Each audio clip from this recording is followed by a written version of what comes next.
प्रिय साथियों नमस्कार। हमारी YouTube चैनल में आपका स्वागत है। इन दिनों हम आपकी सेवा में भारत के हमारे मूल निवासी मुस्लिम भाइयों से संबंधित एक वीडियो सीरीज प्रस्तुत कर रहे हैं। हमने पूर्व में भी मुस्लिम समस्याओं को लेकर वीडियो सीरीज प्रसारित की हैं। पर्दे पर उभरे आई बटन को दबाकर आप इन वीडियो सीरीज को देख सकते हैं। इस वीडियो सीरीज की पृष्ठभूमि एवं इसके महत्व के विषय में हम प्रथम एपिसोड में बता चुके हैं, लेकिन संक्षेप में यहाँ इतना कह देना पर्याप्त होगा कि हमारे गुरु माननीय वी.टी. राजशेखर जी ने अंग्रेजी पत्रिका दलित 22 में अब से लगभग 36 वर्ष पूर्व एक संपादकीय प्रकाशित की थी, जिसका शीर्षक था भारत के मुस्लिमों को जड़ से सफाया करने का हिंदू नाजियों का स्पेनी तजुर्बा। इस वीडियो सीरीज का दूसरा एपिसोड हम इस प्रकार से आपकी सेवा में प्रस्तुत करते हैं। जैसा कि हमने प्रथम एपिसोड में आपको बताया था कि भारत में मुस्लिमों को किस प्रकार से परेशान और प्रताड़ित किया जा रहा है, जैसा कि कभी स्पेन में हुआ था। इसकी आगे के परेशानियों के क्रम में हम इस प्रकार से अपने विचार प्रस्तुत करते हैं। इसकी तुलना हम भारत में इसके विभाजन अर्थात 1947 के बाद की घटनाओं से करते हैं, लेकिन स्पेन में मुस्लिमों की जान माल पर हमले कम नहीं हुए और लगभग 50 वर्ष तक धीमे धीमे और जहां तहां जारी रहे, ठीक उसी तरह से जैसे कि आजकल भारत में हो रहे हैं। शुरू के सालों में भारतीय मुस्लिमों ने इसका डटकर मुकाबला किया और मोर्चे संभाले। हालांकि ये गली कूचों की छोटी छोटी लड़ाइयाँ थीं, लेकिन धीरे धीरे ये हमले एक तरफा होने लगे और हर दफ़ा मुस्लिम ही बहुत नुकसान में रहे। ये सब घटनाएं कभी स्पेन में हुआ करती थीं। बाद में तो खुद हिंदू पुलिस को ही भारत के मुस्लिमों को मारने की छूट दे दी गई है।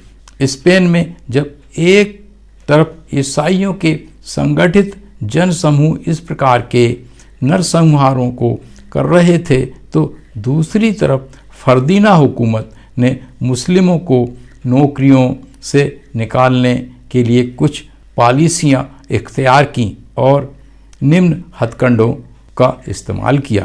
पहला, अरबी लोगों को प्रशासन से हटा दिया गया। इसी प्रकार से भारत में भी आज़ादी के बाद हुआ तो पहला अरबी लोगों को प्रशासन से हटा दिया गया।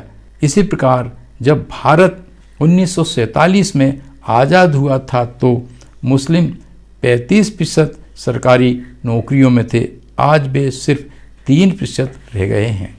दूसरा बिंदु, मस्जिदों से जुड़े मदरसों में अकादमी और सेकुलर मौजूद सब्जेक्ट्स जैसे साइंस, इतिहास, गणित और फ़लसफ़ा आदि पर तालीम रुकवा दी।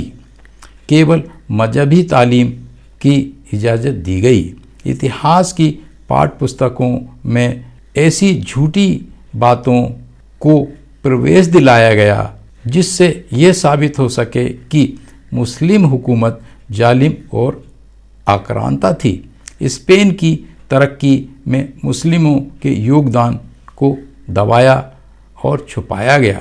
चौथा, मुस्लिमों के मकानों में पुलिस ने यह इल्ज़ाम लगाकर हमेशा ही छापे मारे जाने का जरिया बनाया कि उनमें अवैध हथियार का जखीरा है और गोपनीय मीटिंग हो रही हैं।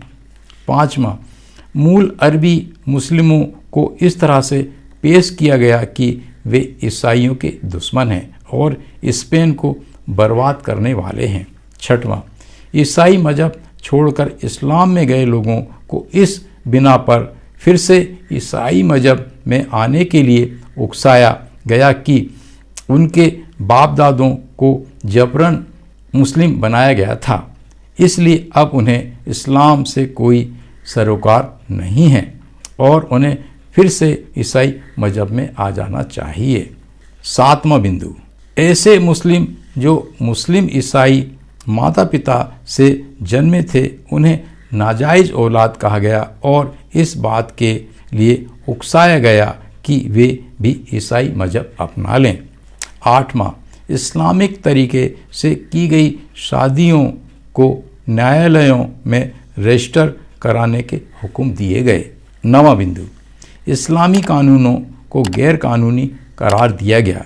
स्पेन में अपनाए गए हर तरीके को भारत के मुस्लिमों पर भी बारीकी और कारगर तरीके से माकूल समय पर आजमाया जा रहा है। इस स्पेन के मुस्लिम हंसी के पात्र, घृणास्पद और लगातार हमलों के शिकार बनाए गए। मुस्लिमों की माली हालत व तिजारत को ख़त्म करने के लिए उनके मकान व दुकानों को जलाने को बढ़ावा दिया गया। मुस्लिम से ईसाई बनने के झूठे आयोजन किए गए और उन्हें बहुत अधिक पब्लिसिटी तरबियत दी गई।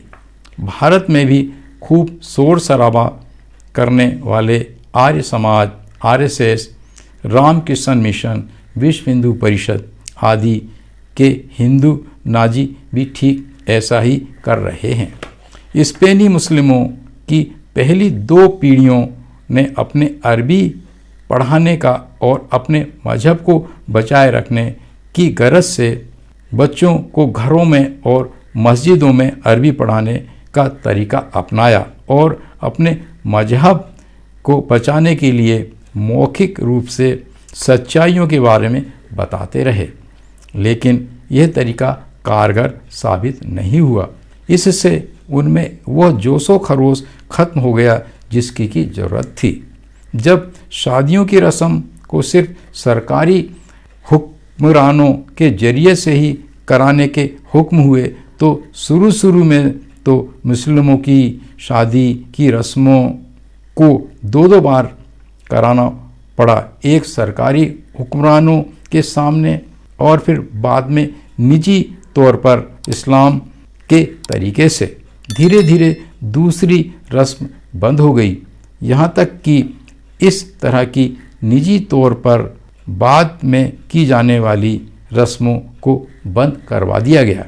इस दरमियान आम मुस्लिम तबका धीरे धीरे मुस्लिम लीडरशिप की पकड़ से बाहर होता चला गया और फिर चंद खास मुस्लिम लोग, मुस्लिम इलाइट्स, टर्की, ट्यूनीशिया, मोरक्को और मिस्र में जाना शुरू कर दिए। वहाँ उनका हमदर्दी के साथ इस्तकबाल किया गया, लेकिन सारी आम और गरीब मुस्लिम जमात को वहीं बिना किसी देखभाल के छोड़ दिया गया। ठीक ऐसा ही भारत में हो रहा है। संपन्न और अंग्रेजी पढ़े लिखे मुस्लिम ब्राह्मणवादी हो रहे हैं। वे उच्च जातीय हिंदुओं की नकल करने वाले हो गए हैं, क्योंकि वे आम मुस्लिमों की बस्तियों, मोहल्लों में न रहकर हिंदू इलाकों में जा रहे हैं, जबकि गरीब मुस्लिम जो मुस्लिम जनसंख्या का 95% से भी ज़्यादा अंश बनाते हैं, झोंपड़ी पट्टी और गली कूचों में रहते हैं और इस्लाम के अच्छे अनुयायी हैं, उन्हें मरने कटने के लिए छोड़ दिया गया है। यही वजह है कि सारे मुस्लिम विरोधी दंगा फसादों में यही आम गरीब मुस्लिम लोग मारे जाते हैं। प्रिय साथियों, इस प्रकार इस वीडियो सीरीज़ का दूसरा एपिसोड यहीं समाप्त होता है। अगर आपको ऐसा लगता है कि हम कुछ आपकी जानकारी में वृद्धि कर रहे हैं और आप कुछ क्रांतिकारी बातों से अवगत हो रहे हैं, तो कृपया हमारी इस चैनल को सब्सक्राइब करने, हमारे वीडियोस ज़्यादा से ज़्यादा शेयर करने और लाइक करने का कष्ट करें। हमारे साथ बने रहने और पूरा वीडियो देखने के लिए बहुत बहुत धन्यवाद। पुनः नमस्कार।